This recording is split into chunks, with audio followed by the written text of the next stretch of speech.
Hey guys, welcome to Real Canadian Condo Disputes, where the condo drama gets real. Condo boards, condo rules, and real owner battles from across Canada. If you live in a condo, or you might one day, you need to hear these stories. Let's jump in. You know, if you're in property management, you've probably dealt with your fair share of tenant issues. But what happens when an owner just refuses to get involved?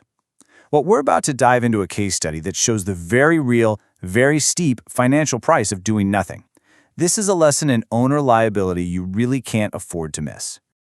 And that brings us to the big question here. When a tenant's pets are causing total chaos, who ends up footing the bill? We're going to explore that through a real-life situation involving an owner, we'll just call him Owner A, and Condominium Corporation X. What started out as a few pet complaints quickly spiraled out of control and ended with a pretty costly tribunal ruling that honestly holds a huge lesson for all of us. So, what makes this case so powerful is how the corporation built their argument. See, this wasn't about one big, dramatic blow-up. Nope, this was about a slow burn. A meticulously documented pattern of escalating problems that, in the end, became absolutely impossible to ignore. Okay, let's just walk through how this all went down. It kicks off in May of 2023 with the very first complaints. Then, for months, the security reports just keep piling up. By January, the corporation makes it official, sending a formal nuisance notice. But deadlines get missed, so more letters go out, and even after they bring in professional cleaners, the problems just keep happening. You can see a clear, year-long pattern here of issues that just weren't getting solved. And we're not talking about just a handful of little things here. The corporation had 11 separate documented complaints. That's 11 different times the owner and the tenants were officially told, hey, there is a serious problem here and you need to deal with it. And these violations, they were pretty serious. I mean, we're talking about dogs running loose in common areas, urinating in elevators over and over, and there was even a video of them attacking another resident's dog. On top of all that, the tenants had 2 dogs when the rules clearly said only 1 per unit. This went way beyond a minor inconvenience. It was a constant and flagrant violation of the rules. All right, so this brings us to the real turning point in the whole story. The corporation has a mountain of evidence, right? And the owner's response, or maybe I should say his complete lack of a response, is what sealed his financial fate. This quote right here, this is basically the smoking gun. After months of getting notices, Owner A's official position was to just wash his hands of the whole problem. He basically said, hey, this is a tenant issue, you guys deal with them directly. And that statement? It shows a complete misunderstanding of his actual duties as a landlord in a condo. And this is why. You see the huge disconnect, right? The legal reality is that an owner's obligation to make sure their tenants follow the rules is non-delegable. You just can't pass the buck. He was required to take reasonable steps, and by putting it in writing that he wouldn't, well, that's what locked in his liability. So what happened next?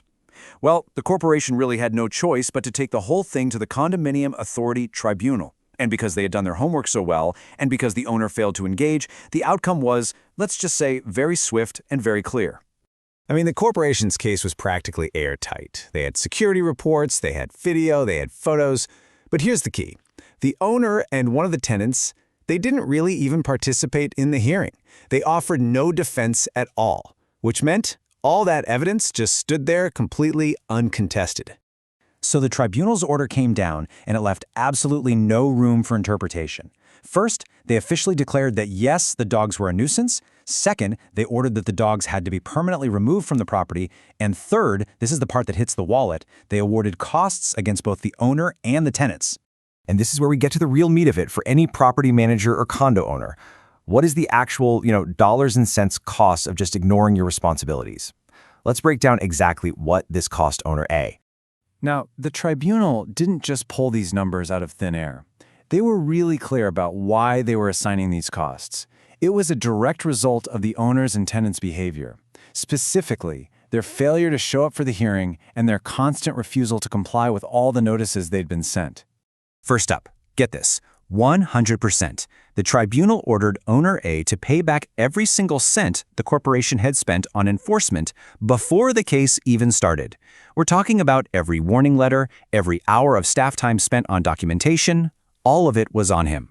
Next up, he was on the hook for half of the corporation's legal bill for the entire proceeding.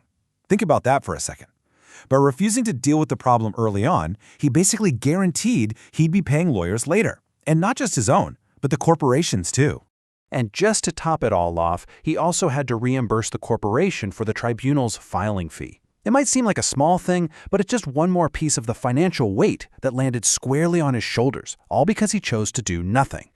This table really just lays it all out, crystal clear. Just look at the line for owner A. 50% of the legal fees, 100% of the enforcement costs, and 100% of the filing fee. Yeah, the tenants had to chip in for half the legal bill, but the real financial weight of the whole enforcement process, that fell directly on the owner. So what can we all learn from this? Well, for property managers, the takeaways are incredibly clear. First, an owner's duty cannot be delegated. They can't just pass it off. Second, documentation is absolutely everything. It's your strongest weapon. Having a consistent, step-by-step enforcement process is vital. And maybe the biggest lesson of all, you have to clearly communicate the potential financial consequences to owners right from the very beginning. Because as this case proves, doing nothing is almost always the most expensive choice. And all of this leaves us with one last big question to think about in your own work. Is your strategy for communicating with owners strong enough to stop something like this from happening? Are you making their obligations and the potential costs of ignoring them unmistakably clear?